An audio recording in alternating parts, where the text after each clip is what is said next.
Welcome friends, welcome to Niranjan home kitchen. நாம் இன்றைக்கி பீக்கங்காய் சாம்பார் பலாக்கொட்டையோடு சேர்த்து எப்படி செய்யலான்னு பார்க்கலாம்.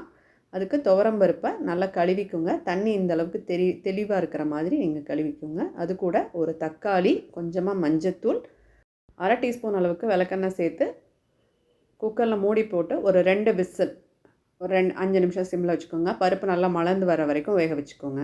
இப்போ பீக்கங்காய் தோல் எடுத்துகிட்டு இந்த பலாக்கொட்டையும் தோல் எடுத்துகிட்டு க்ளீன் பண்ணி வைக்கலாம். இது வந்து பலாக்கொட்டையை நல்லா காய வச்சுருக்கேன், அதனால் தோல் வந்து ஈஸியாக உரிக்க வரும். இந்த பீக்கங்காயை நல்லா தோல் உரிச்சிட்டு உள்ளே இருக்க விதையெல்லாம் எடுத்துட்டு ஓரளவுக்கு கொஞ்சம் பெரிய சைஸாக கட் பண்ணுங்கள். சாம்பார்ன்றதுனால கொஞ்சமாக பெரிய சைஸாக கட் பண்ணிக்கோங்க.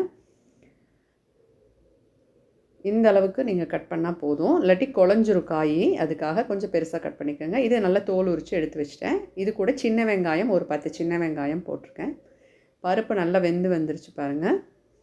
இந்த டைமில் நறுக்கி வச்ச காய்கறிகளை நல்லா அலசிட்டு சேர்த்துக்கோங்க. இது கூட பச்சை மிளகா காரத்தை தகுந்தாப்பில் ஒரு 2 பச்சை மிளகா சேர்த்துக்கோங்க.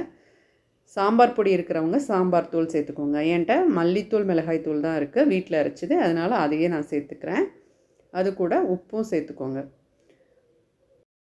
புளி வந்து ஒரு சின்ன நெல்லிக்காய் சைஸ், அதை எடுத்து ஊற வச்சு அலசியிருக்கேன். சாம்பார்னால அதிக புளி ஊற்ற வேணாம், ஒரு 4-5 ஸ்பூன் அளவுக்கு தண்ணி இருந்தால் போதும்.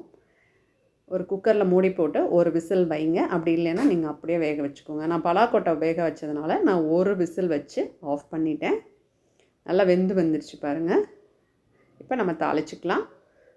கடுகு, உளுந்தம் பருப்பு, சீரகம், கருவேப்பிலை, வரமிளகாய் போட்டு கொஞ்சமாக அதோட பெருங்காயத்தூள் சேர்த்து தாளித்து எடுத்துக்கலாம்.